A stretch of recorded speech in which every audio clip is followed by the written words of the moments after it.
Good evening, everyone. Can you hear me in the back there? Yeah. Thank you. I'm Bob McKelvey. I'm president of the Montana chapter of the United Nations Association. This meeting, this session of The People Speak is one of many hundreds of sessions of the People Speak being held during the months of October and November all around the country, sponsored by, organized loosely by the United Nations Foundation. And of course there is the United Nations itself. Both the association and the foundation are nonprofit organizations. The UN Foundation is a nonprofit tax-exempt foundation, which means it has money that it doles out to other groups. In particular, they gave us a few $100s to our organization to help us to pay some of the costs of this meeting. The foundation is interesting. It came into being back in the 90s when the United States government, mainly because of Jesse Helms and his friends in Congress, were threatening that if the UN didn't follow the line that they proposed, the United States government would simply not pay its dues. And one man who became very exasperated and upset about this was Ted Turner, who said, "Hell, I'll pay it." And he proposed that over a period of 10 years he was going to put in $1 billion at the rate of $100 million a year, paying off the American dues. Later on he found out he couldn't do that. That is, the dues of the United States government have to be paid by the United States government. And while he could give money to the UN, he couldn't do it to free the U.S. from its obligation. So instead he set up a foundation. Later his financial situation deteriorated. He sold CNN, unfortunately, and he's still putting the money in, but he's reached only a mere 600 million at this point. But the other 400 million have been put in by other people. And now this is an organization that is doing many things around the world of great value. And it's not spending a whole lot of its money on these. Most of the money for this is coming from local sources and local people who are volunteering to work. And the University of Montana has done a good share of paying for the sessions we're holding here today. Now, we picked the topic of peace and security in the Middle East as a local decision. So I don't know what will happen tonight that is going to be earth-shaking, but I heard our speaker this afternoon, and he is certainly dynamic and has a point of view to express which isn't heard as much as it should be in this country. And since one of the roles of the UN Association is to try to educate us, the public in the United States, of all the perspectives on all of these international policy issues that people should know about, it's a great particular pleasure to have Daniel Levy here. Before I make an introduction, which people told me this afternoon I better keep shorter than the one this afternoon, I will make a couple of announcements. The first is that we've had to make a change at the last minute in the panel that will be up here along with our speaker, because yesterday afternoon, Mirdad Kia had his secretary call me to tell me he'd been unexpectedly called out of town. He wouldn't be here. And then just this morning, our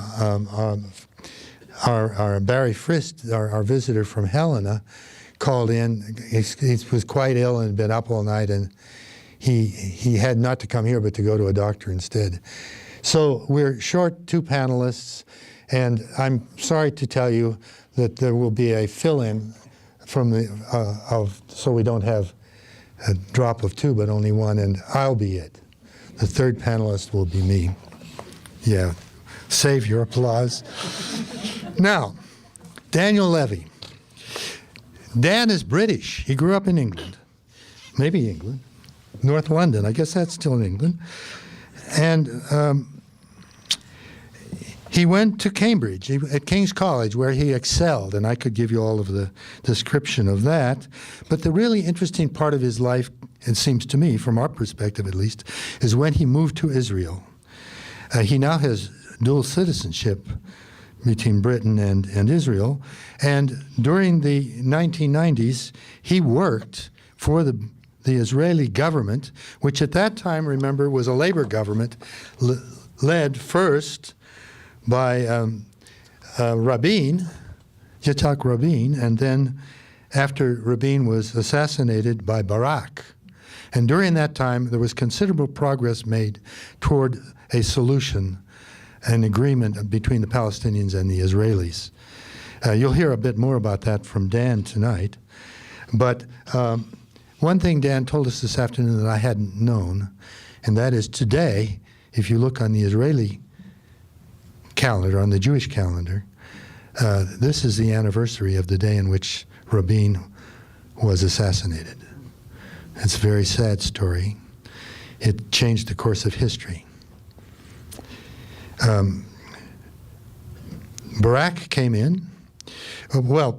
First of all, Daniel had worked under Rabin on the Oslo agreements. This was brokered between Israelis and Yasser Arafat by Bill Clinton. And that went on until the end of, under Barak then, until the end of the Clinton administration, where they weren't there yet. They thought they were getting close, but there were problems, things that Arafat couldn't accept. And then came the American election in which the Democrats were voted out and the Bush administration came in. And also shortly thereafter, there was an election in Israel, and Sharon came to power. And so the parties who were involved, well, first at the end of the Clinton administration, they made one last effort after the election in this country, at Taba in the Egyptian desert, and felt that they were there, that they had essentially solved the problems. Both the Israelis and the Palestinians there thought so. But then, of course, Sharon dismissed the whole thing. Whereupon, these people who'd been negotiating as members of government on both sides went private, and they produced something called the Geneva Initiative, which they felt filled in the missing gaps. And then, after that happened, Daniel left a couple of years ago in 2003 to work for an organization called the International Crisis Group. I wonder how many people here have heard of the International Crisis Group before. It's the same response we got this afternoon. It seems to be unknown in this country, but it's one of the most important international NGOs dealing with questions of war and peace. Their role is they send representatives, professionals, to each area where there is trouble, as they would have in Darfur, as they did in Yugoslavia, and as they did in the Middle East, among other places. And when Daniel went to work for them, he carried forward the work that he had done in the Geneva Accords, and an initiative came out of the International Crisis Group, signed by something like, 6,500? A lot of people, prominent people. 135 global leaders, people like Mandela, Richard Goldstone, the famous jurist from South Africa, Desmond Tutu from South Africa, Jimmy Carter in this country, former prime ministers and foreign ministers of many countries. They all signed onto this. It's essentially Daniel's formula for where we go, and you'll probably hear more about that this evening from him. So I'm going to get out of the way and let Daniel Levin, is it? How do you pronounce it? Levy. Levy, not Levy, but Levy. Okay, he's going to take over, and he'll talk for about 45 minutes.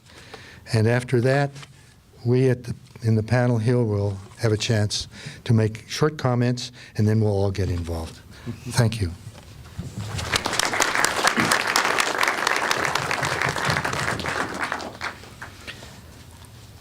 Thank you, Bob, for that introduction, and thank you, Ambassador Mark Johnson, for moderating this panel this evening, and the UN Association and the University of Montana for putting this on, and all of you for spending this rather chilly evening with us here.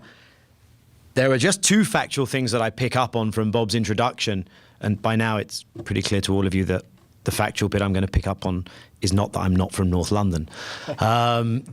But it is that when I was working for the International Crisis Group, I did remain in Israel and the Middle East. And the other thing I was always told, in terms of what you said about November 2000, that the Americans elected Al Gore and then Bush became president. But anyway, when I took up a position, and what wasn't mentioned is that currently I'm directing Middle East initiatives for two think tanks here in the US, the New America Foundation and the Century Foundation. And when I came here, and those think tanks are based respectively in Washington and New York, and it's the first time I've ever spent a period of time in the US, I said, well, I'm going to make a point of getting out beyond New York and Washington, and I think this counts. So there you go. I don't know if I'm going to have a scientific discovery eureka moment equivalent to that you outlined that happened last year on global warming. If there is one, I guess I telegraph it at this stage as the headline, which is, you cannot restabilize the Middle East. And I believe that one of the challenges of our time is to restabilize the Middle East. You cannot restabilize the Middle East if you allow the Israeli-Palestinian dispute to continue to fester, and if you do not engage and devote energy and active diplomacy in moving back to a peace process between Israelis and Palestinians.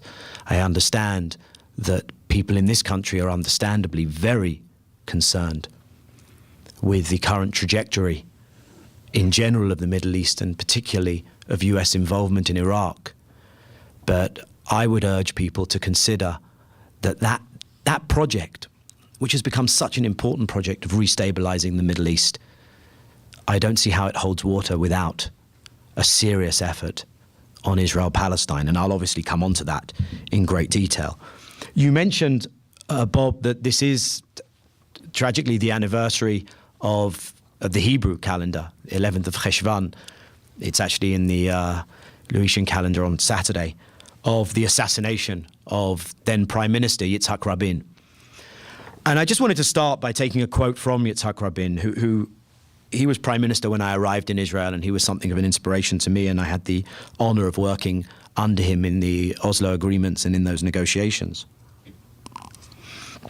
Rabin, in one of his more important speeches to the Knesset after securing of peace with Jordan, and when a Knesset session opened, he said the following: the telephone rang in Cairo years ago, and it is now ringing in Gaza and Jericho, in Amman, in Damascus and in Beirut. And we, gentlemen, are lifting up the receiver, and there is someone saying hello on the other side of the line. And for me, the challenge is, how do you get back to that conversation, the direct conversation between Israel and its neighbors, and try and hope that no one else here or anywhere else is running interference on those phone lines. The title we've chosen for tonight, Peace and Security in the Middle East. How do we get there? It's not easy. And the first thing I think we have to say candidly is, we can't push the clock back and choose a different starting point. We are where we are today. And there have been some mistakes and some missed opportunities, and we can't turn the clock back on them. In 2003, then Iranian, and it's become very public recently, then Iranian President Khatami reached out and attempted to start a dialogue here. And there was no one on the other end of the phone line. 18 months ago, when Syria withdrew its forces from the Lebanon, 5 years after Israel withdrew from the Lebanon.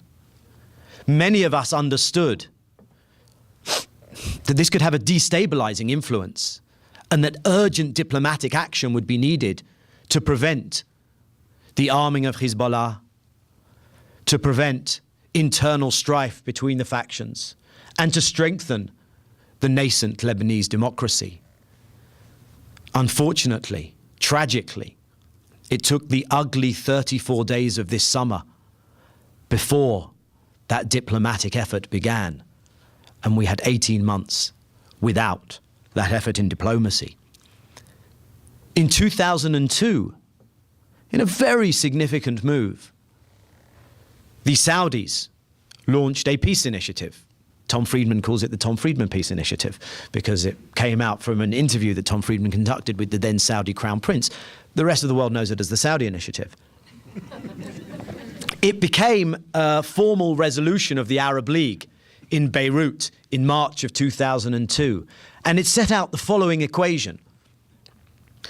The Arab states, the entire Arab League, accepted that there would be recognition of and normal relations with Israel were Israel to reach peace agreements and a comprehensive settlement with its neighbors and end the respective occupations. This is something that Israel and the world had been waiting for. And yet very little was done with that initiative. True, the people who put it forward put it on the table and didn't follow it up. But here was a golden opportunity to run with something. We all remember President Arafat, considered by many towards the end of his life to have been the nemesis. And yet this was the first administration that could deal with Arab-Palestinian Israeli politics, absent Arafat. And we had President Abbas, Abu Mazen, elected with a popular mandate to negotiate and make peace, respected in Israel and in the US, and yet nothing. No effort made to weave that into a peace process. We even had an Israeli government, a whole new Israeli political party. It's called Kadima. They lead the Israeli government today. Their leader is Ehud Olmert, formed on a platform of withdrawing from Palestinian territories. Still, no one picking up the phone here and saying, hey, how do we turn this into a peace initiative? We need this to restore our credibility in the region. Something that two former senior officials here, one in the State Department, Aaron Miller, and one in the White House, Rob Malley, in a recent op-ed called The Dizzying Collapse of American Credibility in the Middle East.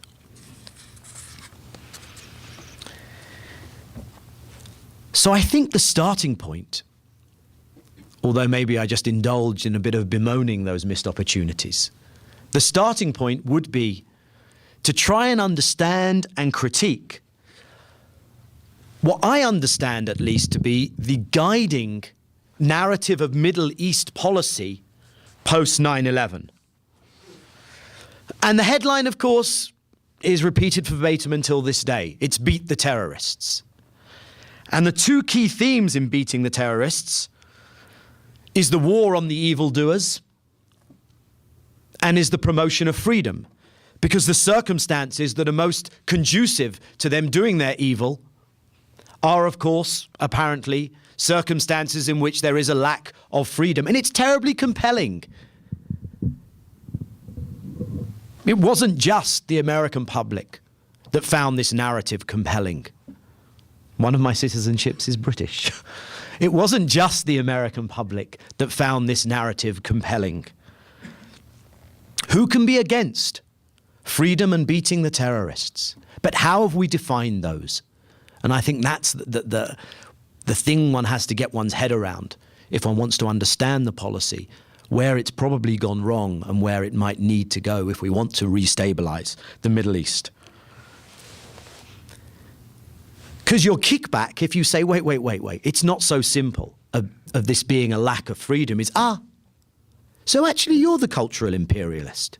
You're the one who thinks that Arabs aren't good enough for democracy, that Arabs can't do democracy. For me, the question is Is this what constitutes democracy? I'm supposed to have purple here, but there was no purple ink available on the way here. Is democracy the purple finger every 4 years or 2 years, or however frequent they're going to be elections in that particular country? Because it is true that societies would benefit from certain reforms. But surely the simplistic reductionist tack on this, that it's all about elections, is missing the point. It's about creating the conditions for open societies. It's about educational reform. It's about accepting the rules of the game. What's the point in having elections in a place where the rules of the game do not have credibility and acceptance and an internalization, and the public being stakeholders in that? And then there's another factor. If you're talking about a region of the world in which there is great anger and a sense of resentment and unaddressed grievances, then as part of this project, don't you need to be talking about those things? And don't you need to be addressing those things? Because that's the second element. How does one address this narrative of the war on terror without becoming an apologist? Because that's the line. What do you mean you're against the war on terror? Are you soft on these people? You don't think they're bad? The question for me is whether this is reduced to exclusively the military, the intelligence, and the cutting off of the financing, all of which are important, or whether there are other elements that if we do not address them, you do this thing with at least one and perhaps both hands tied behind your back. Yes, there are people out there who are our adversaries. I think they were ruling Afghanistan. Unfortunately, they may yet again rule Afghanistan. America has 12,000 troops deployed today as part of ISAF, which is the international force in Afghanistan. Afghanistan has not been secured. That was a place that needed to be secured. Yes, there is financing that needs to be gone after, and intelligence that needs to be conducted. But if we fail to appreciate that part of the infrastructure of terror is that people carry genuine grievances, and these genuine grievances can be called upon and used as a rallying cry and mobilizing tool by our adversaries, then we can't get it right. And it's not being soft on terror. It's understanding that there's more complexity to this. It's a gift to Al-Qaeda, the images coming out of Iraq. It's a gift to Al-Qaeda, the images that came out of the Lebanon for 34 days this summer. It's a gift to Al-Qaeda, the images that come out of Gaza every single day right now, today included, unfortunately.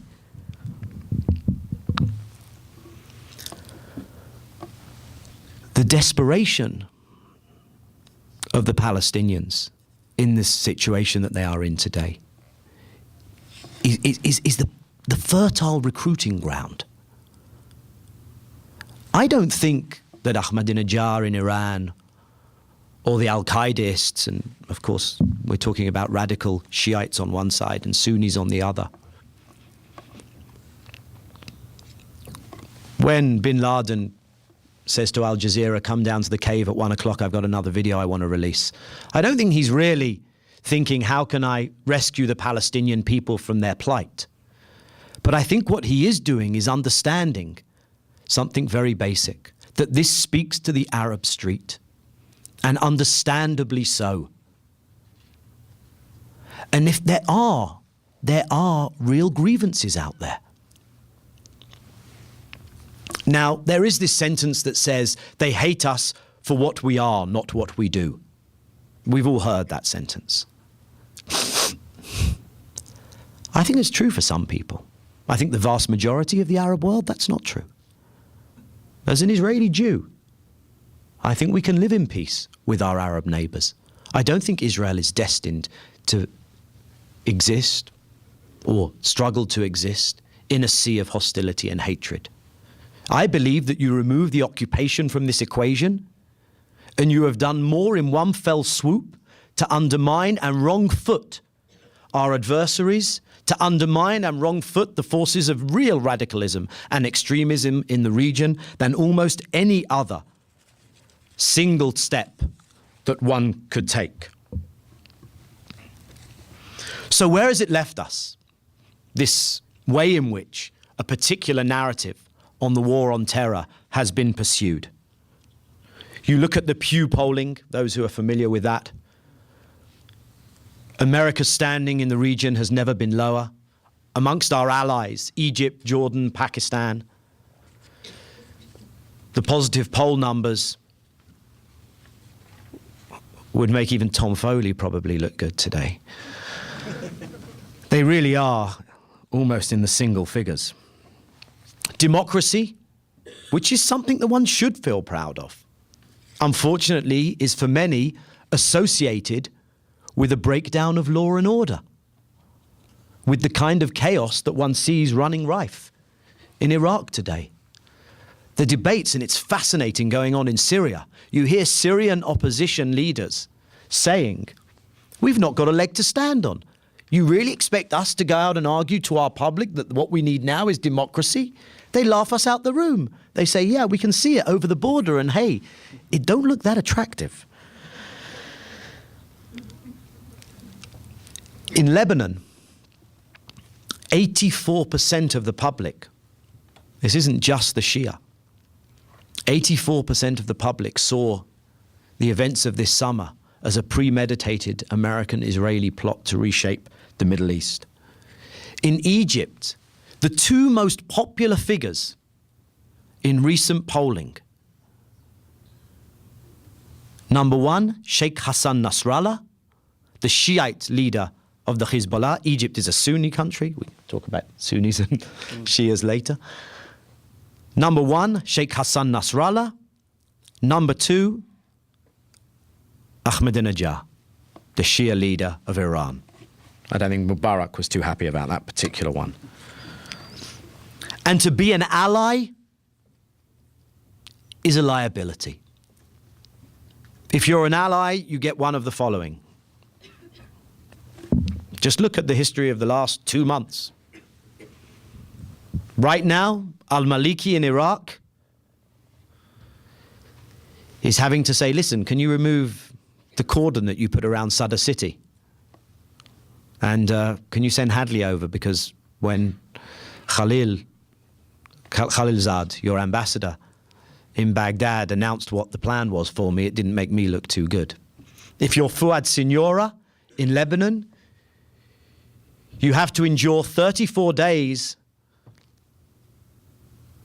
of having your country, unfortunately, and not the Hezbollah that launched an unprovoked aggression against Israel, but your country under attack without your friend in Washington lifting a finger.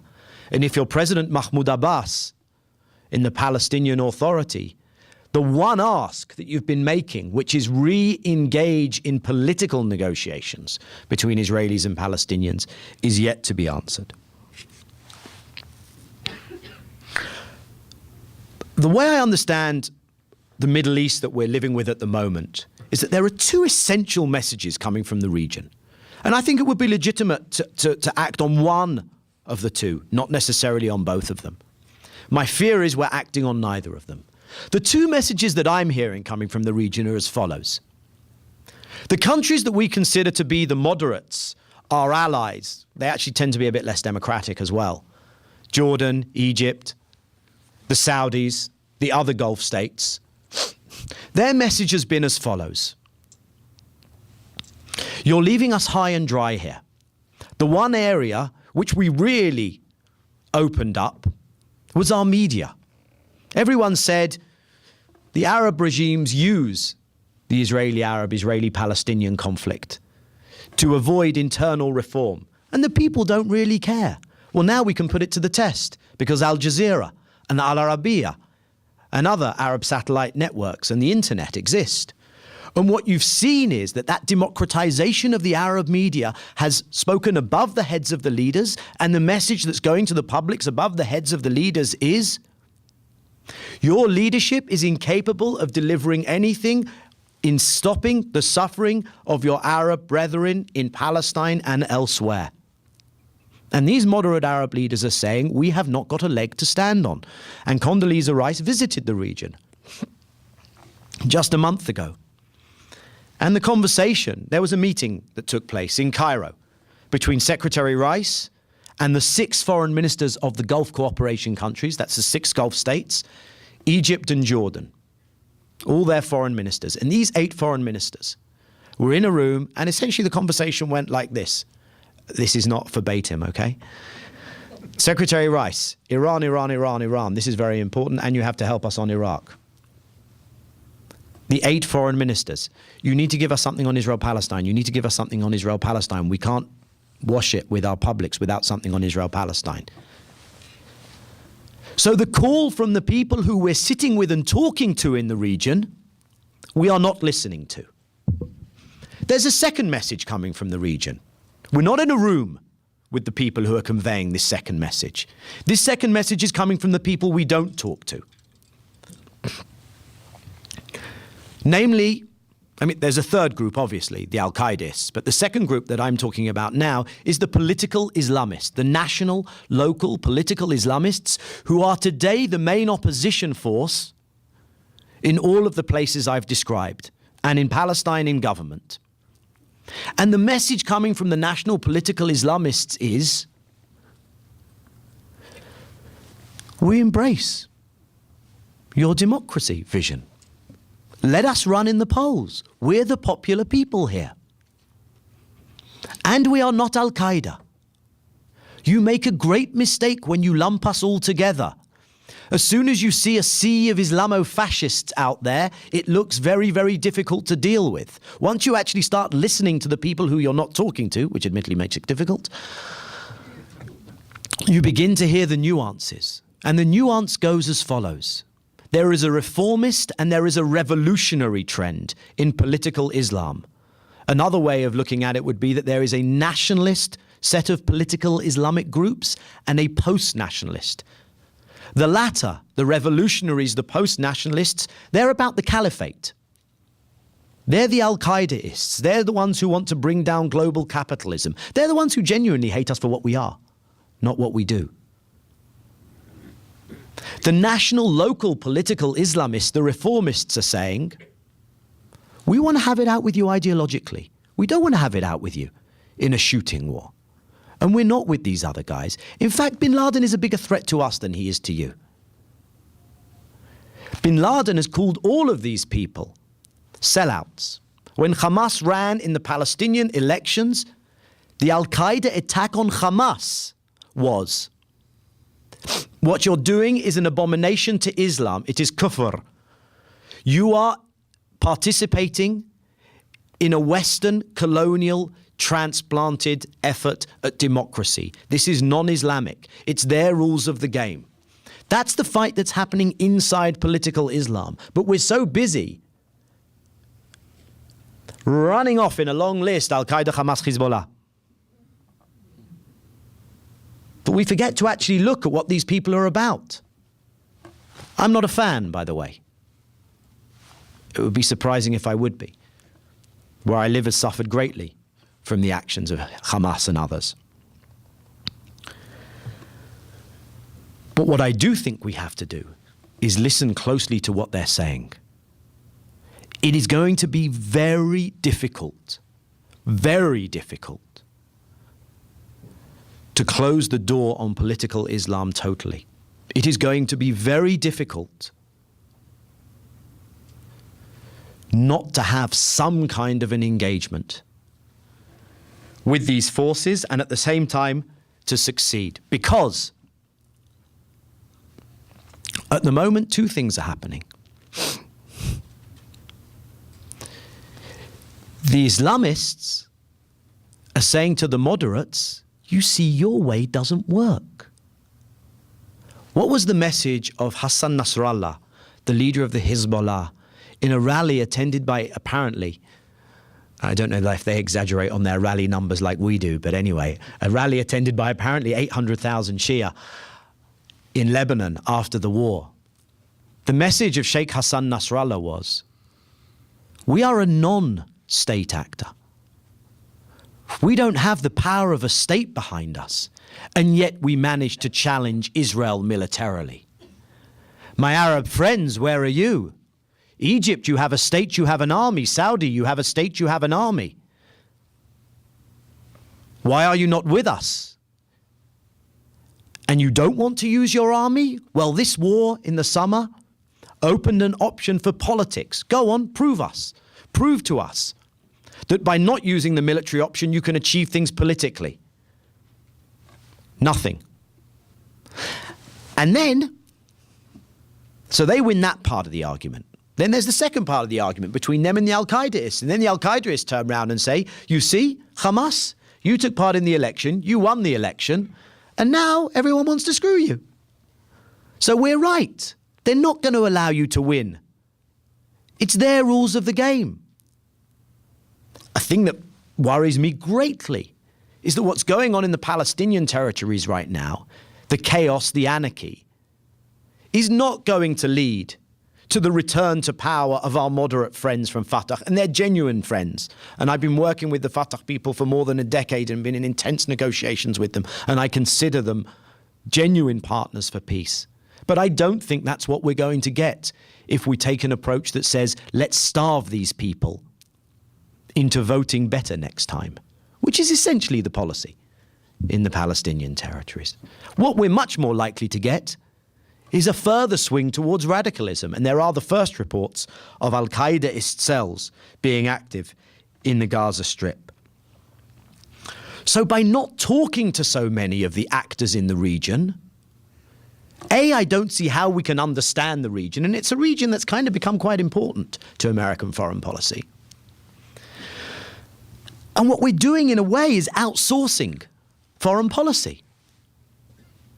Even with Syria today, and I'll come on to the Syrian element in a moment, the Europeans are conducting the dialogue with the Syrians. It's the European troika that's in a room with the Iranians.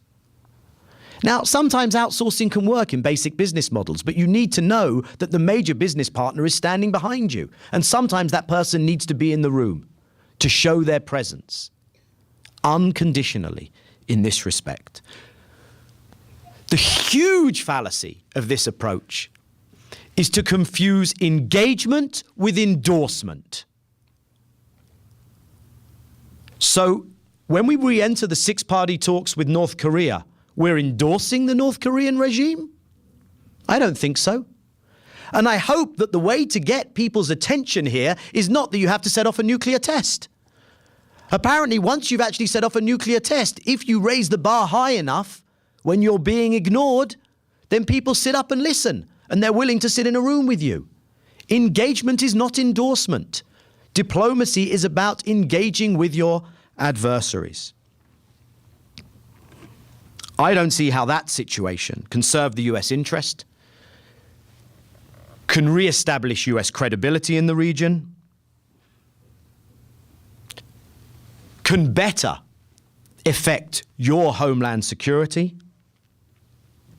or can strengthen the US's position globally.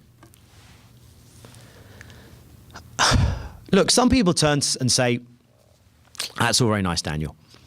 But, look, there are bad people out there. We may all wish it was different, and I'm sure you wish it was different. But there are bad people out there. And better have it out with them now than allow them to grow stronger and stronger. If there are people out there with terrible intentions towards us, bring it on. Let's have it out. And I think politics is like life in general. People have bad intentions and people have good intentions. And most of life is about keeping things on an even keel where the good overcomes the bad. And I think in most situations, including political situations, we're always on a thin layer of ice. And there are two approaches. Take a sledgehammer to the ice and say, wow, this is fun, let's see what happens. Or spend every day asking yourself the question, how do I thicken the ice? How do I thicken the ice? How do I add another layer? How can I stabilize this situation more? How can I create more of a guarantee against the ice shattering? And we've taken a pickaxe to the ice. And somehow now we have to work out how we can create a thin layer that we can thicken and thicken. So how does one restabilize the Middle East that we're in today? And as I mentioned in the beginning, there was a line that was used here at the beginning of the Iraq conflict that said, the road to Jerusalem runs through Baghdad. Once you create model Arab democracies, once you show the kind of regimes that there can be in the Arab world, it's going to make it so much easier to secure Israeli-Arab peace.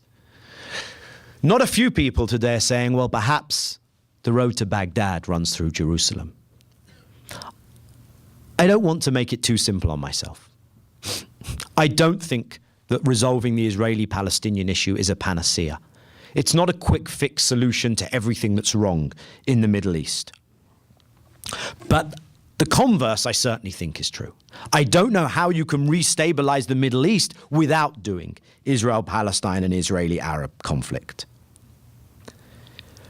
That's the way, as I said, to remove a core grievance, to strengthen moderates and allies, and to wrong-foot our adversaries. Now, that's all very well and good, but you kind of got to have some Israelis and Palestinians and other Arabs to do that. The bad news is, yes, Israelis and Palestinians are more deeply distrustful of each other than they have been for many, many years. And yes, there is still a bloody conflict going on there. The good news is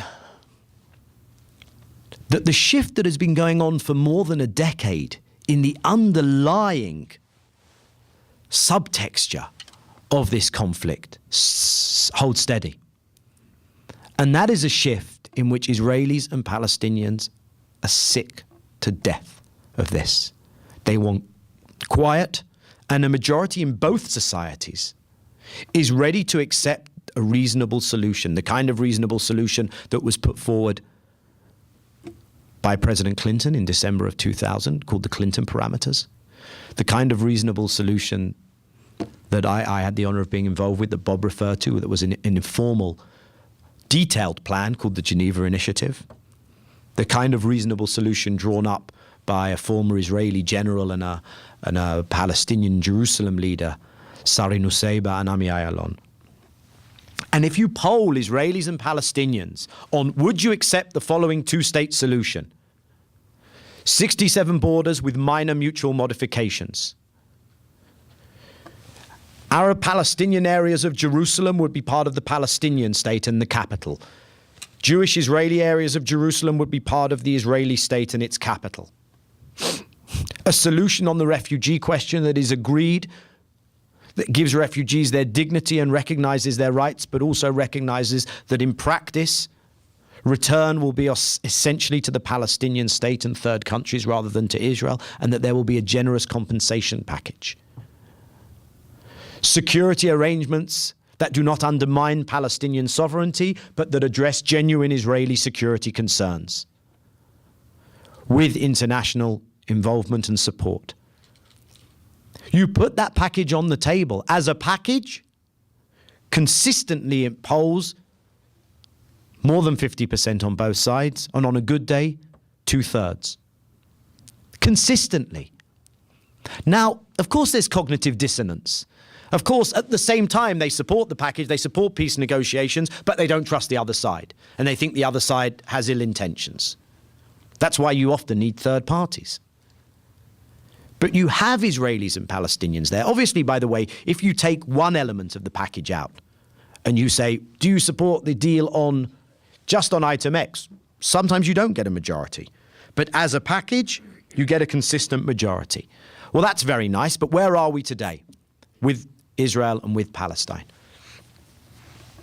Again, I'll give you the good news and the bad news from the Israeli side. The bad news, a very, very far-right party that I have no trouble to call racist, and a Labour minister who resigned because of their entry into the Israeli governing coalition termed racist. The Israel, Our Homeland, Israeli-Palestinian party led by Avigdor Lieberman, if those of you who follow it more closely, have just entered the Israeli coalition this week, the governing coalition. Now, for me, politics does have an educational component to it. And for me, it sends such a devastating educational message, having a party that holds out a very problematic view of Israel's Arab citizens. That's good enough for me to say I'm against it. From a peace process diplomatic perspective, it actually might be slightly different and actually could give Olmert room, wiggle space to move forward. This is a government in Israel that needs an agenda. This is an Israeli public that still wants to leave the West Bank. Olmert now has recovered from his Lebanon wobble, and he has a secure governing coalition. Israelis are angry after what happened in the summer. Israel feels it was attacked without provocation and had missiles targeting its civilian population for 34 days. But Israelis also are somewhat sober about the limits of the use of force. And they're also very cognizant of the fact that Israel's continued involvement in the Palestinian territories and the continued deployment of troops there, resources there, and training for what are essentially policing duties has undermined the capacity of the Israeli military. So you do have an Israeli side that is somewhat confused, but where the basics do lend some hope that there could be a process with the Palestinians. What about the Palestinian side? Look, I'm very concerned, obviously, with the situation in the territories, but also that the American approach, and unfortunately it's a shared American-Israeli approach, I think, is going to be another fantastic exercise in how not to win hearts and minds. And the particular piece of that that's going on right now is it seems that there is an attempt to strengthen the security forces that are loyal to the Palestinian president and are loyal to the Fatah party in preparation for a civil conflict against Hamas. I think the most crazy thing that we could do right now would be to encourage civil war between Palestinians. Some people say that the policy of trying to starve Hamas out of government is working, that they're losing some popular support, that there's been a strike by some of the now unsalaried government workers, and that it's so good that Palestinians are even shooting at each other. I would argue that that's deeply short-sighted and irresponsible, and that what you risk, A, is Palestinians turning around and saying, we voted these guys in, and we'll be the ones who decide if we want to vote them out. And the more pressure you put on, the less likely we are going to do that. During the election campaign, what you probably don't know is one of the Hamas ads that they ran in newspapers was, Israel and America want you to vote Fatah. What do you think? So I don't think this strategy is going to work. And I think we risk real systemic collapse of Palestinian governing institutions, which would have devastating ripple effects. By the way, for Israeli security, first and foremost, because on day 1, 2, and 3, Fatah and Hamas kind of don't like each other. And then day 4, someone wakes up and say, wait, they're those Israelis as well. We don't like them either. In order to make ourselves popular, let's kill some Israelis. And that's what's going to happen. I don't see how you do stable Palestinian politics right now in a way that excludes Hamas from office. I think we should have gone with our conviction. The conviction said that Hamas joining the political process was an achievement. The conviction should have said that them participating in parliamentary elections and assuming governance responsibilities was an opportunity to test the capacity for moderation.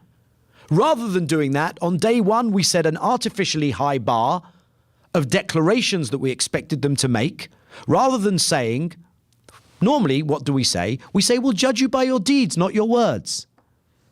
We flipped the equation. We said, we'll judge you by your words, not your deeds. And we should have applied tests that first and foremost were of a security nature. Today, if there still is a chance to form a Palestinian government of national unity, where we can test Hamas's performance first and foremost on security, where you can have Hamas inside the system, and where you still have Abbas from the Fatah movement leading the Palestinians, then that is our best chance at stabilizing that situation. Abbas is the leader of the PLO. The formal negotiating partner for Israel is the PLO. Hamas have said that they will respect Abbas leading negotiations with Israel, and they will allow any agreement reached to be put to a referendum. That is what we should be encouraging on the Palestinian side. For any political effort with the Palestinians to succeed, there needs to be a negotiating process. You can't... Look, right now there are 547, according to the UN, obstacles to Palestinian freedom of movement in the West Bank. You can't get goods in and out of Gaza. And we're not going to do those things. You're not going to succeed in freeing up that space if you only look at the economics and if you don't put it in a political framework. Because those restrictions are being applied in a political context. You've got to do the politics of this. And what you need is a new political process between Israelis and Palestinians.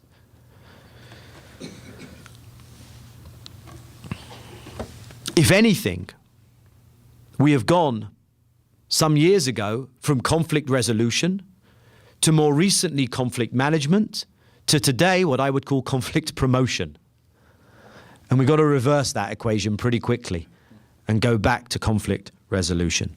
I want to quickly move on to the other track that I think merits being mentioned on the Israeli-Arab side right now, which is the Syrian track. And I alluded to it briefly earlier. Look, one of the things that happened over the summer for Israelis is that Israelis realized that Israel doesn't exist on a separate planet and it's actually in the Middle East. And all the other things going on, I mean, they knew that, but all the other things going on have impacts. And you can't do security on Israel's northern border, apparently, if Syria is frozen out of the picture. Now, again, I'm no fan of the regime in Syria.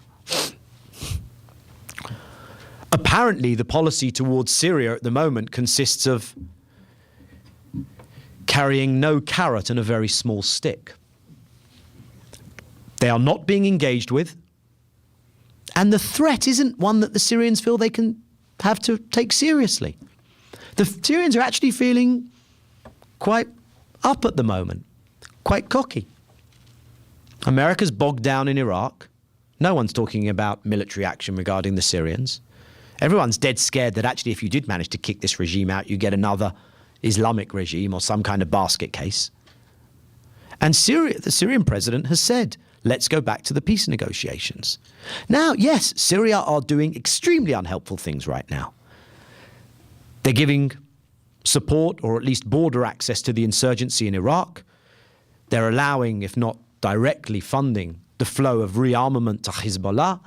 And they are hosting the external leadership of Hamas, led by a gentleman named Khaled Mashal, which is not playing a positive role in the attempts to form a unity government.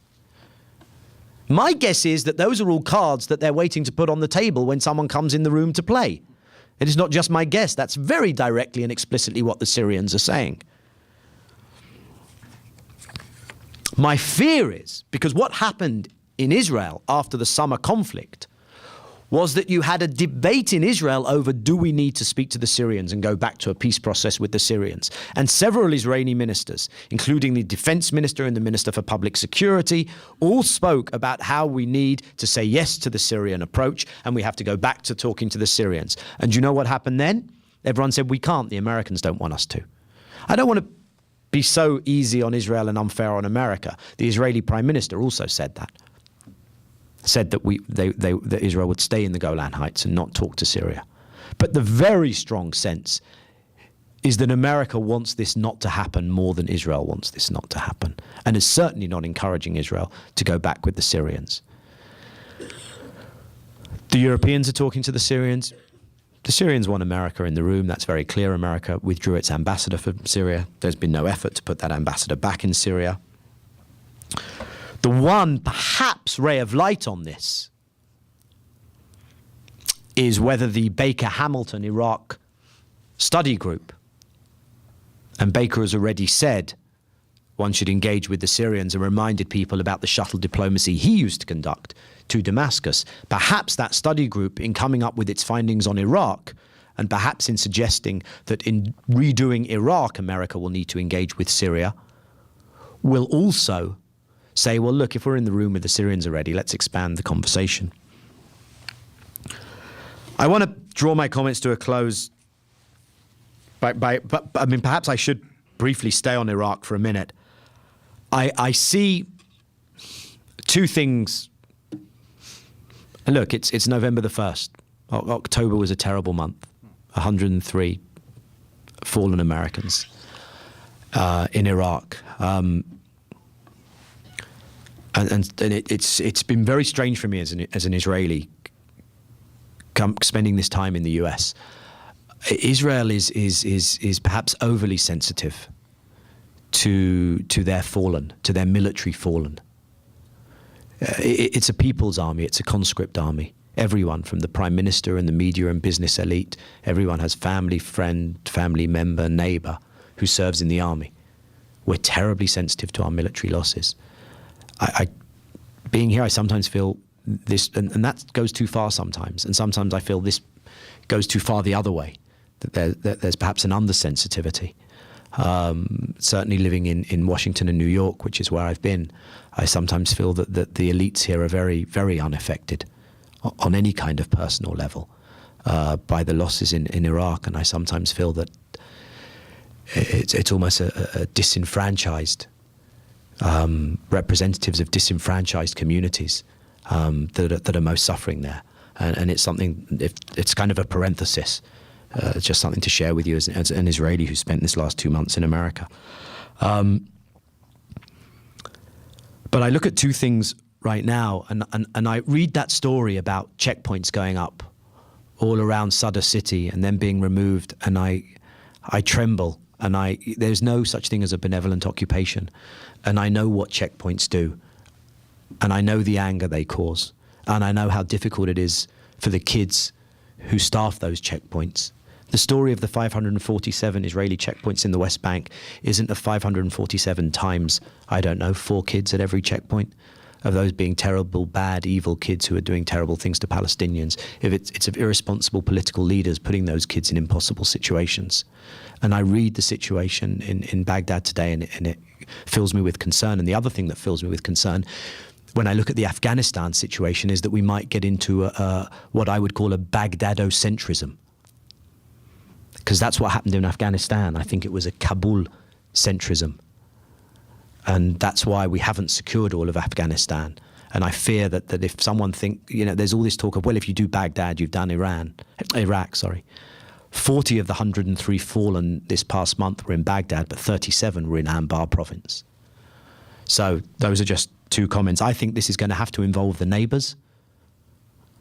I think this is going to have to involve a degree of regionalizing inside Iraq how you do sharing of governance and sharing of revenue, and it's going to have to involve a strong degree of handing over responsibility to Iraqis.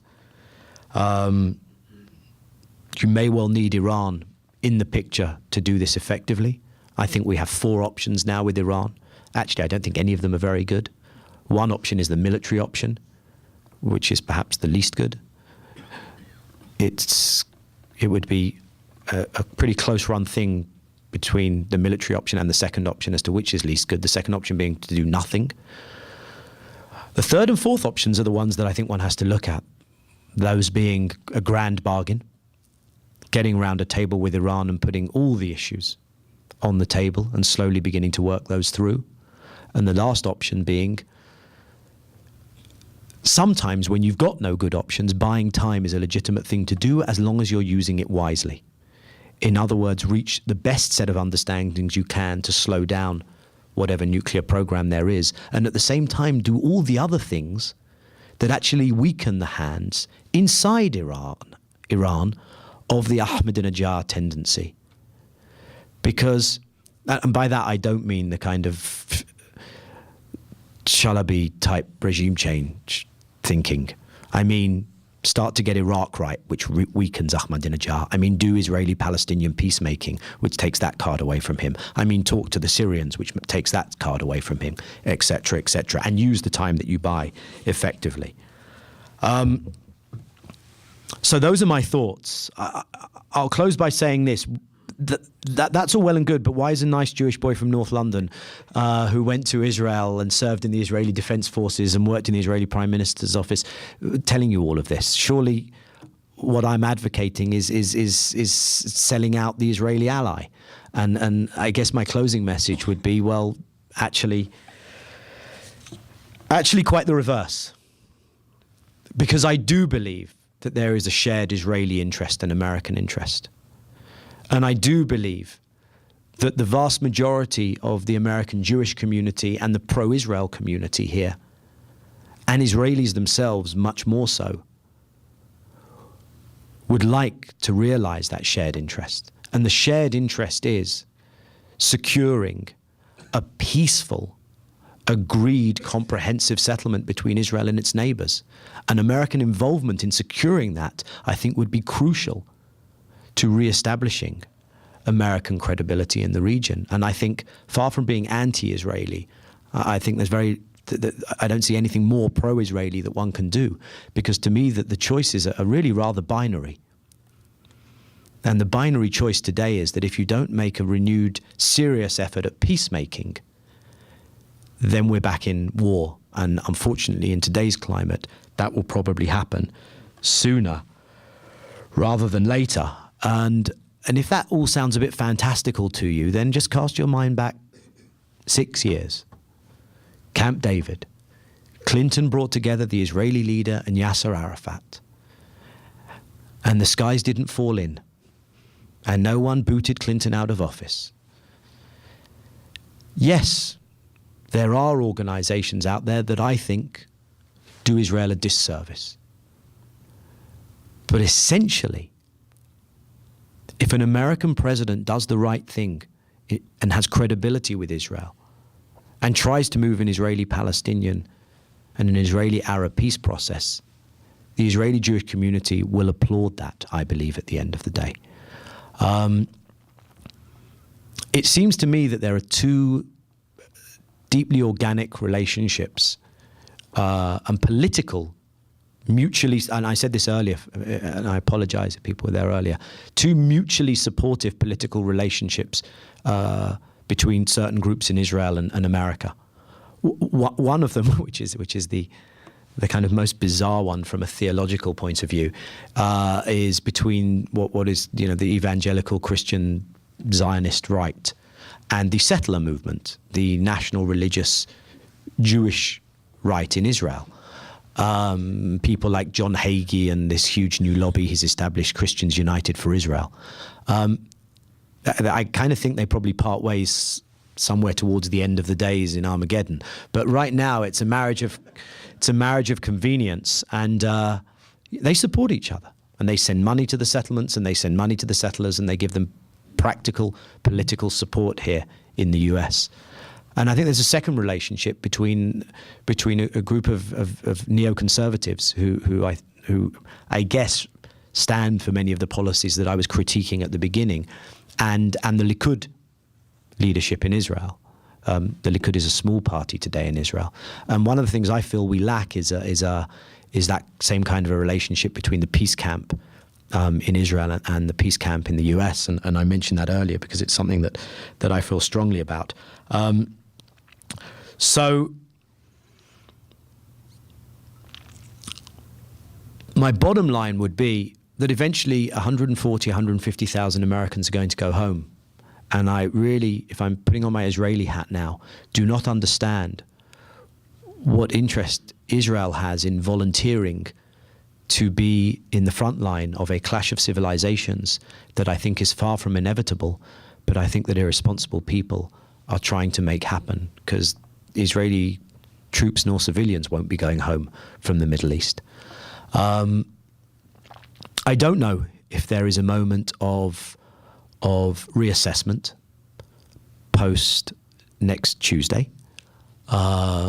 I imagine, depending on the results, that is quite likely to happen on Iraq. The vehicle for that reassessment already exists. It's the Baker-Hamilton study group that I mentioned. I just hope that it does not limit itself, understandable as that would be, to the Iraqi arena, because my contribution to coming up with a eureka moment is that's not going to be enough to restabilize the Middle East. Thank you very much.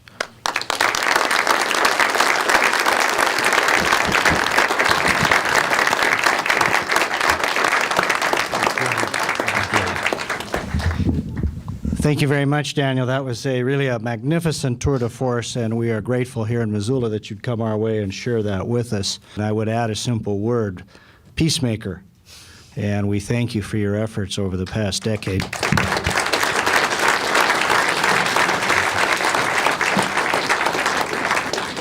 The World Affairs Council, which I direct, is proud to be a co-sponsor here. One other entity that should be singled out is the President's Office here at the university. We thank Richard Drake, Professor Richard Drake, a dear and distinguished colleague, for his help in making this evening possible in many ways. My job now is to introduce to you briefly our distinguished panel. They're going to make a few comments, and then we will open it up to your thoughts, questions, comments, and so forth. And when we do that, we have a microphone here which we'll make available. It will be a portable microphone when we get to that. First to join us is Professor Roger Deal here on your right. Roger is a visiting professor in the Department of History at the university here. He comes to us from Utah, University of Utah. He is currently teaching courses in Islamic politics and the Ottoman period. He's a distinguished scholar of that era. And on my right is Dr. Jeffrey Gritzner, the chair of the Geography Department here at the university. Many decades of experience in international development, starting way back when he was a Peace Corps volunteer in Iran. He's kept that interest in the region. He is a very important member of the university's Central Asian program here, which is really one of the leading programs of its kind in the country. Bob McKelvey, a dear friend who has helped set this up, you already know about, and so I won't introduce him any further. What we'll do now is we'll start with Roger, then Jeffrey, and then Bob for some comments and observations of what we've just heard. So, Roger, it's all yours. Well, that's something of a hard act to follow, and I certainly would like to thank Daniel Levy. I thought that was an impressive speech, and I would certainly agree with everything he said of the importance of engaging with people, of communication, of talking to people, of finding out what they want, and trying to deal with that.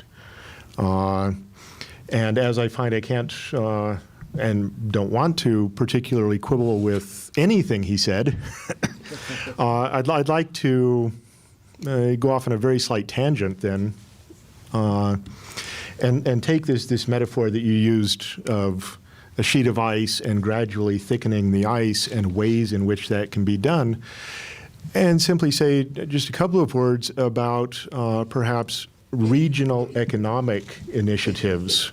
That I think this is a way that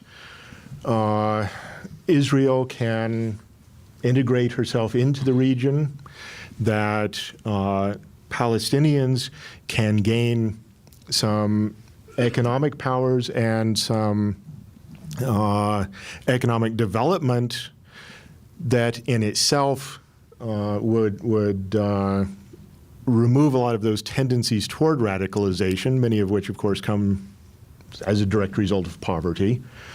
That there have been, over the years, a number of initiatives, some more successful than others, but I think things that should be examined, should be considered, should be certainly encouraged. Some of these, I mean, and clearly these have to be done in the context of the political situation, but at the same time can function in some ways parallel to political changes as well, and can support political cooperation. And some of them directly useful, some of them indirectly in very interesting ways. One of the political difficulties facing Israel with any number of her neighbors, and particularly with the Palestinians and with Jordan, is water. And the use of water and the use of how the water is to be divided. There are limits on the amount of water in the region. There have been a number of initiatives over the years, going back at least to 1987, of attempts at importing water from Turkey.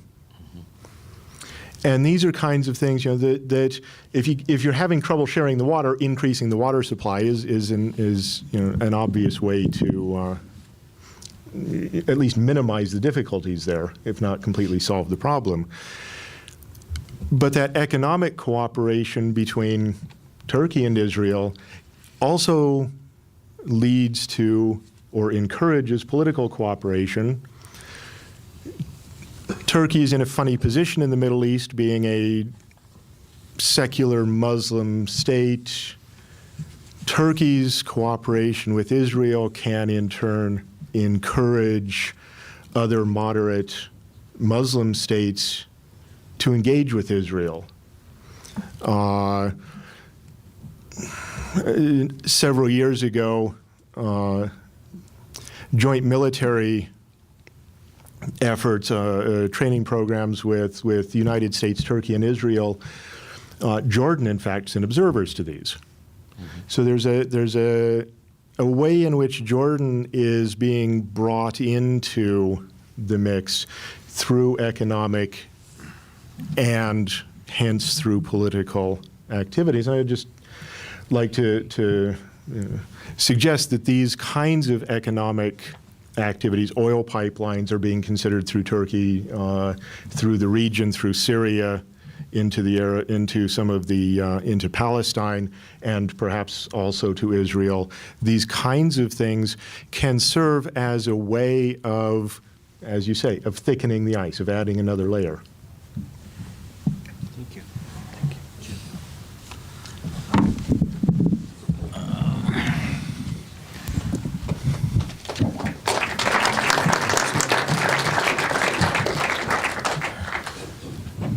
I'd like to thank all of those who made the meeting possible, and certainly we're very pleased with Daniel Levy's presentation, and Richard Drake and Bob and Mark and everyone else.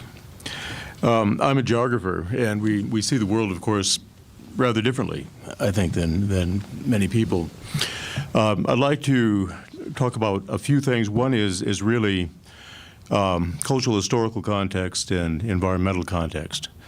As you know, we geographers are very keen on human environmental interaction and things of that nature. So I'd like to do that a bit. I think that it's easy to frame these issues within the context of our own values, our own history, our own objectives, political, economic, and otherwise. I think that it's difficult for Americans to realize that there isn't a history. There are multiple histories. And there are multiple histories within countries. This is Carlton Kuhn's famous Middle Eastern mosaic. And that's one of the reasons why the large empires seem to work somewhat better than ill-conned periods or periods of greater fragmentation and competition. It's interesting. I think that we tend to perceive of the Middle East historically, and I won't go into this in great detail, but of large kingdoms and so on that finally collapse, sort of a Hebrew kingdom, Assyrian kingdoms, Akkad, Babylonian, and so on. it really wasn't quite that way. There were aristocracies, as one reads in the Old Testament, for example. The Hebrews were a very small minority in Israel. And it's, the Amorites and the Jebusites and the other elements of the Canaanite amalgam didn't go away. And they're still there. They're either, Palestinian Arabs or Syrians, they're Jordanians or whatever. But I think this issue of sort of framing history and whose history are we dealing with here? Whose values are we dealing with? If there were an election in Afghanistan now, the Taliban would win. We don't seem, when we talk about democracy, it's a little bit difficult to really have the sense that the world is changing. It's changing dramatically, and it's changing rather rapidly. We're essentially in sort of the last sort of phase of colonialism. We have colonialism, westernization, modernization. We see these things as inevitabilities. With all the institutions and so on that are connected with them, all the economic implications of trade and so on. But that's not the world that most of the world sees. We have this drift internationally. I mean, and I'm Mara, president in Bolivia, someone emerging from labor in Brazil, negritude, authenticity movements in Africa, the Islamic Renaissance, and so on. This is not a trend in favor of modernization, westernization, and so on as we see it. And I think it's important to recognize this. Much of what we're calling terrorism, non-state militancy, is really a rejection of those structures, those early colonial structures and the structures that they continued into independence. So I'll leave it at that, but I think that there should be some appreciation of cultural diversity and complexity in this, and that we're dealing with multiple values, multiple histories, and so on. Another point with regard to the environment, one can step into the Middle East as Alexander von Humboldt mentioned and others, and it looks pretty much like the Middle East. It's not all that many trees on Mount Lebanon any longer. The cedars are disappearing. We find barren areas, the Iranian plateau, largely devegetated and so on. And it's difficult, again, to come to grips with the fact that it really was a fairly heavily wooded area. One needn't take necessarily the observations of Gilgamesh or something, but certainly one can take them of Hans Bobeck and in Vienna with regard to the deforestation of the Iranian plateau. We know a lot about the deforestation of Mesopotamia. There were rivers flowing from the Levantine highlands with sufficient volume to float cedars into Assyria. They don't exist. The forests don't exist. And one of the things that is interesting is we have growing populations, growing dependency upon natural processes and so on, and virtually nothing is being done with regard to environmental rehabilitation, really on any scale, large scale, small scale. And this really needs to be done. We talk about water quality, water quantity in the Jordan Basin. It's diminishing, it's deteriorating. Finding, for example, with the issues of land and water in the Jordan Basin, critical issues, as Richard mentioned. And we find that again, very little is being done. 40% of the requirements of Israel are met by the aquifers in the West Bank. That's not a great incentive to return the West Bank to the Palestinians. And so there's a tremendous amount of complexity, and much of it can be solved, I think, on the one hand, if we're dealing with the culture of recognizing cultural diversity, multiple objectives, complexity and values, and so on, and move away from this really quite childish attitude toward modernization, westernization, sort of framing development, modernization theory, and so on. And the other is that I think there should be some recognition of the environmental changes that have taken place, the relationship between food supply, environmental productivity, diversity, the diversity within systems, but also the services of ecosystems, not just the normal food, fodder, fuel kinds of things, but also the psychological and spiritual aspects of environmental systems. A great deal can be done, and is being done on a small scale, I must say, in Israel and Iran and elsewhere. Iran has some of the largest environmental rehabilitation programs in the world.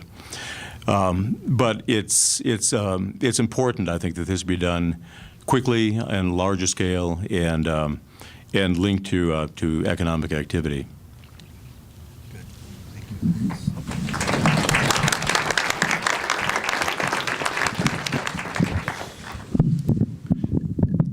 Certainly there's a lot of focus on what goes on in the Middle East in the American polity, in the current election. The focus hasn't been on Israel-Palestine. It's been mostly on Iraq, and especially since it appears that the situation in Iraq is deteriorating more rapidly now, and that our ability to get out in a clean way seems more and more unlikely. Likewise, there's a lot of focus building on what's happening in Iran, particularly around the perception that the Iranians, in insisting on enrichment of nuclear fuels, has in mind creating a bomb. And the focus on Iran and on Iraq have tended to overweigh our conception of, our consideration of what happens with Palestine. In fact, very little has happened that the United States has initiated with respect to Palestine since the Bush administration came into being. One of the most prominent foreign policy organizations in the United States that's associated with Mark's World Affairs Council is the Council on Foreign Relations.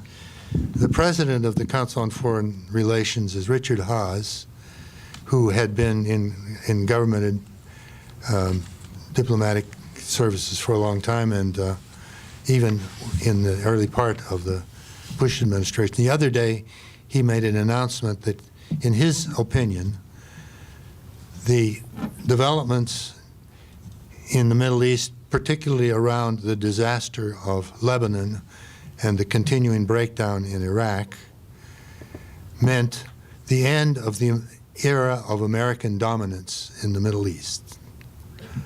And that this in turn means that what happens in the future in the Middle East will largely be determined by the states in the Middle East and not by outsiders like us. These issues and the problems that are there are all connected. Obviously, we will have to pay more attention to Palestine because that seems to be the one issue that agitates everyone there. But we have to also look at these other situations and recognize that it isn't just with respect to Palestine that we have been unwilling to engage with the countries in the region. Not only do we not engage with Hamas, with the Palestinians in general, with Syria, we do not engage with Iran in a meaningful way. What is it that the Iranians are after, assuming that they do want to produce a bomb? Not likely that they intend to set it off. After all, Israel already has a bomb that it could use to respond. Typically, the countries that are wanting to produce nuclear armaments have in mind, for one thing, that they need to protect themselves against others of their neighbors on whom they are on poor terms. Iran is on very poor terms with most of the countries in the Middle East which are Sunni and are allies of ours. And when we have a conference and invite Middle Eastern countries to get together and discuss things, we never invite Iran, and we typically don't invite Syria as well. So what I'm suggesting is that we're going to have to, if we aren't going to have any useful residual impact in the Middle East, be willing to reach out and talk to everyone, talk to all of the countries that are there, and not consider that we are doing them a favor to talk to them. And that if they want us to talk to them, they have to first concede most of the points that we are asking for in the consequent negotiations.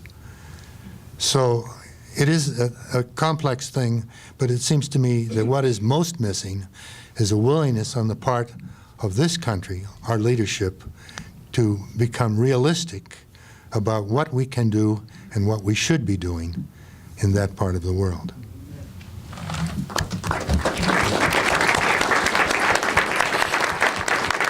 My thanks to the panelists, Roger, Jeff, and Bob. I was struck that two of you talked about water, and so I thought I would ask Daniel, at Taba, when the two sides said we've never been closer, right? Did that include the issue of water as well? Was that on the table? How did you deal with that? It was. The way in which it's been looked at has been that, I mean, obviously the nature of the Israeli territorial withdrawal on the West Bank would have an impact on who would then have sovereignty over the water aquifers. To be honest, when it came down to the nitty-gritty of negotiations, the position of water aquifers was not a big influence on where people were trying to draw borders.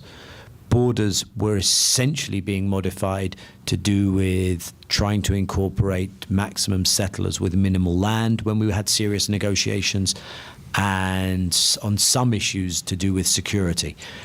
What was talked of was two things. One was some kind of joint management structures to deal with the use of aquifers. But the other thing, and I think this is probably where most people are at, is Israel already uses desalination.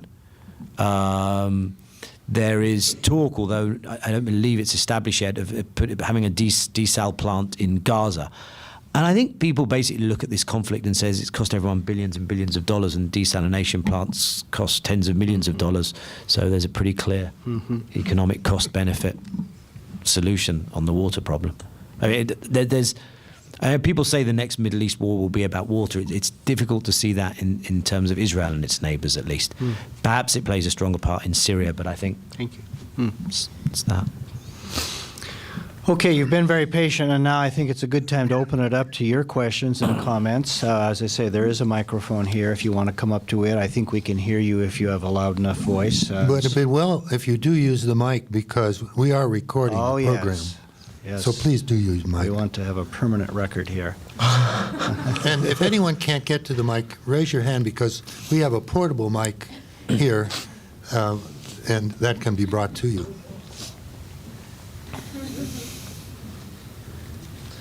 Hello, welcome, distinguished guests, and thank you, Mr. Levy, for coming today. For those of you who probably don't know me from the audience, I'm the president of the Muslim Student Association here on campus, and I'm very glad that Mr. Levy made an appearance here and talked on an issue that we all hold very dear to our hearts.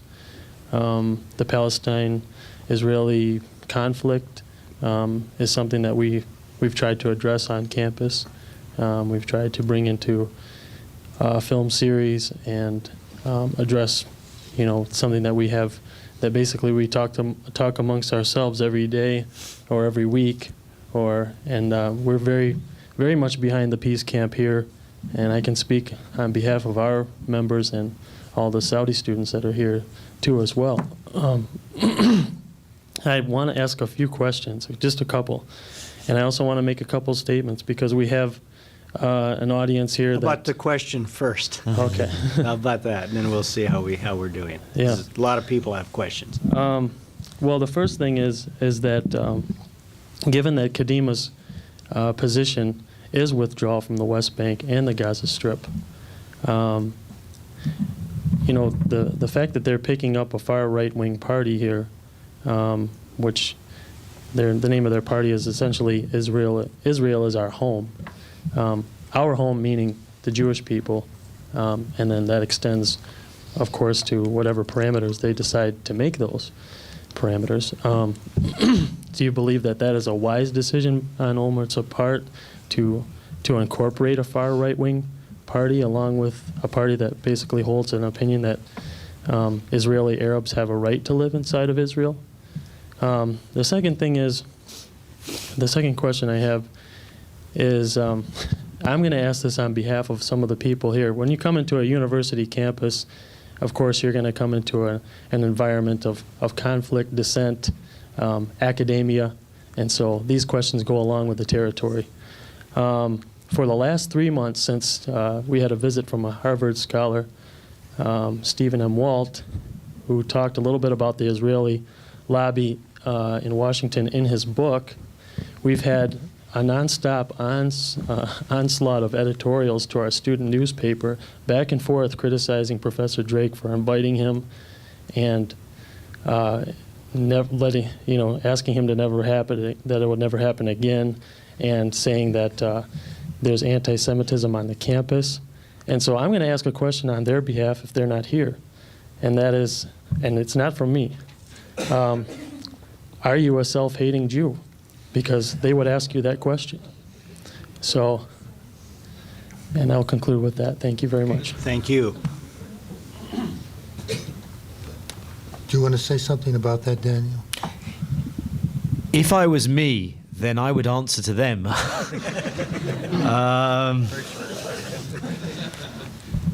Let me address the Kadima question first, and thank you for your comments. It always reminded me of my days in the progressive Zionist student group at Cambridge. We were a small group, but we enjoyed each other's company.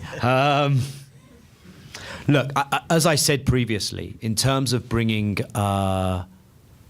Lieberman and this Israel Our Home party into the government, paradoxically, I think it could be to the benefit of the a possible peace process, and I'll explain why. For me, that wasn't reason enough to bring him in, and I'm still against it because I'm totally against what he represents. And like I said, politics is about sending messages and creating an atmosphere, and to me, it's totally unacceptable. And we're pulling our hair out that the Labour Party has once again in Israel done itself a huge disservice. I believe. I just don't believe how you convince people of your politics by constantly capitulating and legitimizing your political foes. So I could go on indefinitely speaking about this because it really, really makes me angry. And it makes me angry that not more people are speaking out about it. This is Israel's Le Pen. This is Israel's Haider. We cannot be silent about this. And to me, it offends my Jewish values and my Jewish ethics as well as my human values. What it means in terms of let me put a spin on this, and I've stated where I am on him being in the government. But let me put a spin on this in terms of what it might mean for a prospective political process. Lieberman is a strange creature of the Israeli right.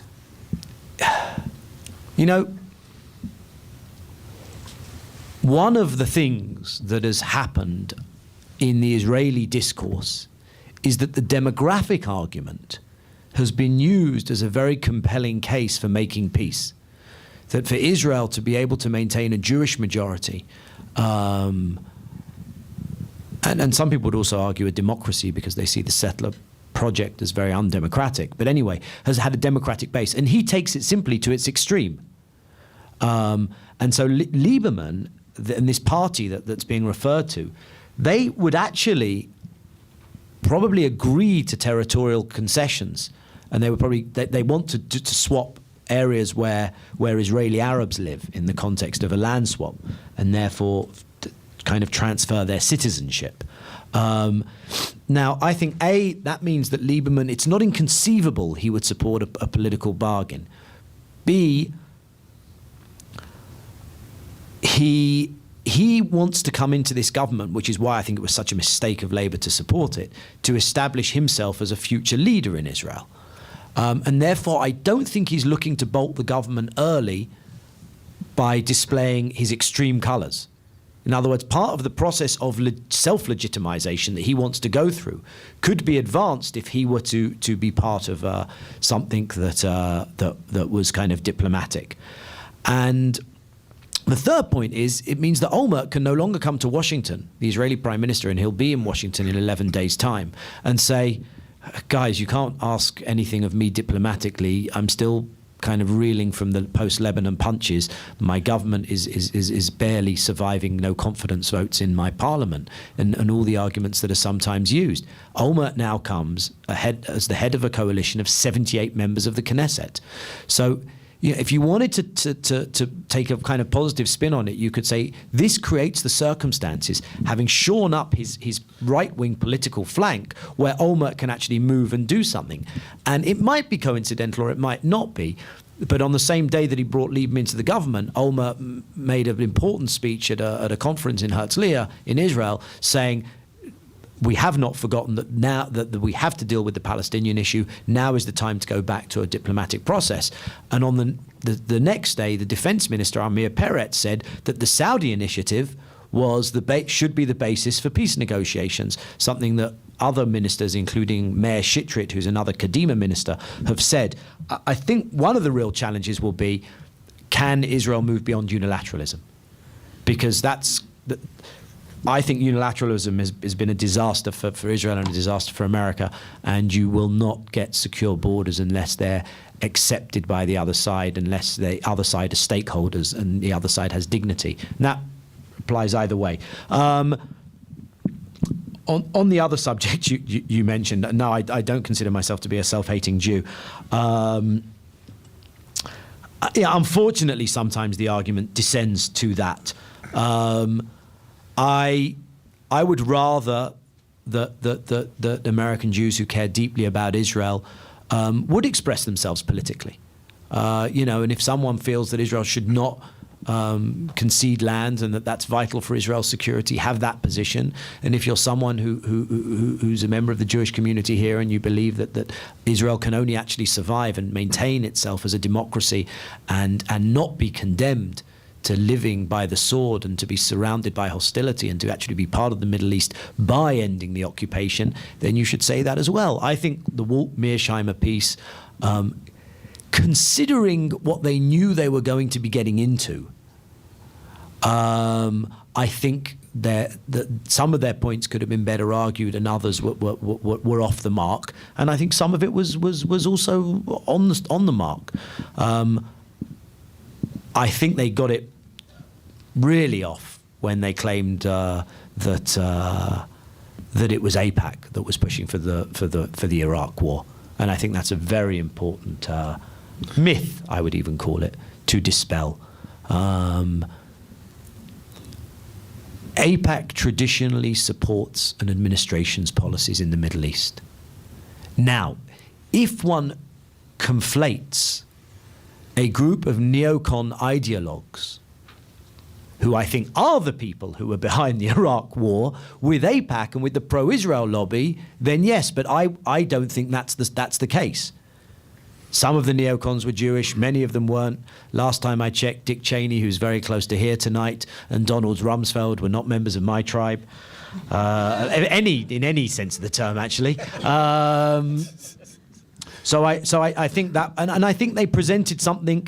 I think they gave too much credit, and that was also the criticism by Noam Chomsky, for instance, that you were actually making life a bit too easy for other actors in the American political scene by suggesting an omnipotence to an organization where it didn't exist, and there was too much of a sense of a monolithic American Jewish pro-Israel community. Having said that, the one thing that I really would endorse in what they said is opposing the tendency sometimes to move into what can only be described as McCarthyism, in trying to shut up debate on campus of all places. Yes, I think sometimes there is a narrative that is critical of Israel, that crosses the line and is anti-Semitic. However, I think sometimes that accusation is used too lightly and is sometimes used to stifle debate.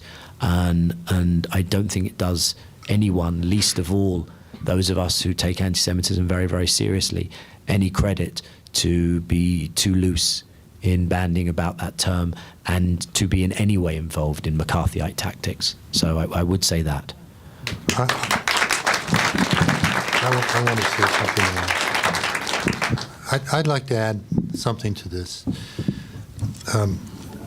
When Stephen Walt was here, I went to hear his talks without having heard about the local conflict or having read that article that caused so much dispute, not just here, but around the country. What I heard from him, and what was at least a part of, I thought a rather major part of that article, was a statement that the policy of the United States government with respect to the Middle East and Israel was in many ways not in the best interests of the United States. What I have heard from Daniel, in part, is assertion that the policy of the United States with respect to Israel is not in the best interest of Israel either. I think we were hearing a debate between at least some people who were on within Israel would be associated with the left group, which is, you know, the doves, the peacemakers, the peace group, and on the other hand, the right group, the hardliners, the Hamas people.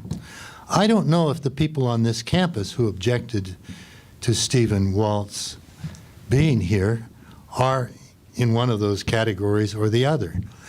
I think it would have been good for them to show up, and if they objected to things that Walt said, or if they objected to things that Daniel said this evening, or that any of us said, why aren't they here? This is the place where people can debate these issues. We've tried to keep this particular discussion free of castigating particular people as being behind a position. We want to talk about whether the policies are good or bad policies, whoever hold them and whoever declare them with most power and influence. I think that's what we've been doing. Okay, let's see if we can get some more questions in before the hour approaches. Will there be anyone else? I know we have some students here. Any questions from that side? This chap is asking. I'm not. Yes. Mr. Levy, it's a pleasure to have you here. Wonderful to hear your perspective. Very, very refreshing. My name is Eric Feely. I'm a graduate student here at the university. I'm a member of the small group of Jewish students with the Montana Hillel. And welcome. Thank you for coming. My question really goes to an issue that some people talked about, and it goes back to politics. Is it possible? Are we likely to have a similar sort of status quo situation if on this coming Tuesday we don't change who's in the most powerful seat in the world, the White House? Or I guess we're not going to change that. But I mean, if we, I'm a little tired. I was up at like 4 a.m. this morning. But if we don't change our makeup in the Congress, are we in store for more status quo? No, I think it's clearly there is an effort to say Bush is on the ballot, so he would be. Look, I'm not sure if what on the specifics we've been talking about, especially if one narrows it beyond Iraq to the Israeli-Arab conflict. I'm not sure that that Tuesday will be a harbinger of much change. I think Congress is pretty effective in a bipartisan way in being pretty dreadful on this issue. If I may comment on your legislature like that. No. I would have I think, had you not. What I would say, Eric, is as follows. This is very much an area of policy that is in the remit of the executive branch. Congress rarely plays a proactive initiating role on this. It can play a spoiler role, and unfortunately sometimes has a tendency to do so. Where it might make a difference is what I've been alluding to, is if Tuesday sends a signal on Iraq, and by the way, one of two signals: stay the course, maybe up the ante, embolden those who I mean, it's to the extent to which this is a referendum, one has to recognize that the referendum can go both ways. And of course, it could be somewhere in the middle.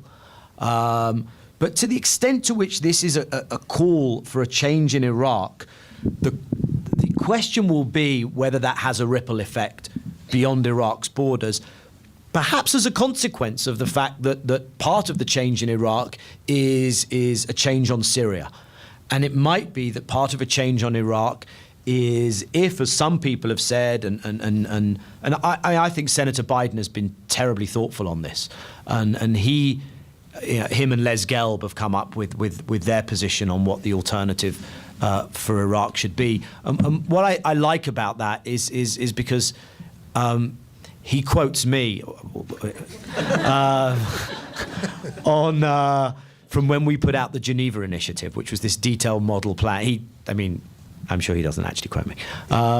When we put out this detailed modeled Israeli-Palestinian peace plan, and our response to people who didn't like it was, what's your plan? Have you got something better? And that's why I think he's been bold. He's put out a plan, and with real legitimacy, he says, what are you going to do? Now, part of his plan, and it might be something that is echoed in policy that's pursued and in the Baker-Hamilton study group, is you're going to have to get the neighborhood much more involved.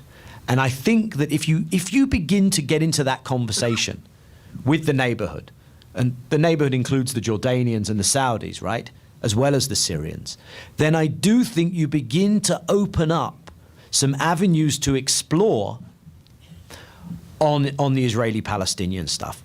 I think it's not coincidental that there was a secret meeting, apparently not that secret anymore, between Israeli Prime Minister Olmert and a senior member of the Saudi leadership.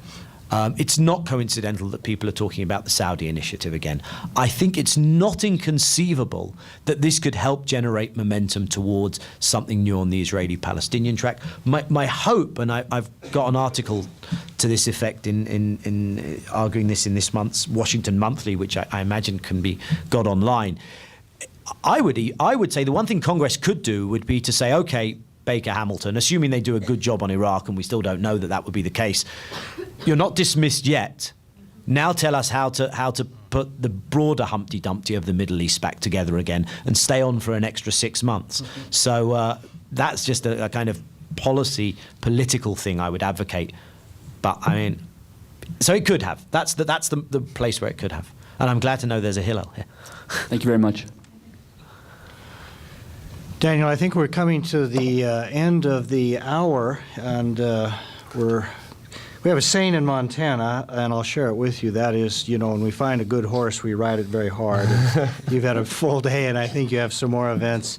Bob is relentless here in scheduling things, but truly we want to thank you for coming out here and sharing with us an insight that we would never have had.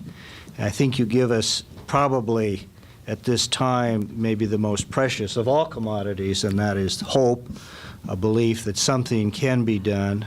It's not going to be easy. But with people like you, it's always possible. And we all think, I speak for all of us, I think, when I say that we have a much better sense and a much better clarity of what the realities are, be they as difficult as they are, but also the positive things. Because you said it yourself. People basically in a village in Gaza or in Israel want the same things. They want dignity, they want freedom, they want opportunity. So again, thank you very much for coming our way. I think Daniel will be here for a moment or two if you have another question you want to come up. All right, now we'd really better let him go because he's got an early start tomorrow. Thank you very much.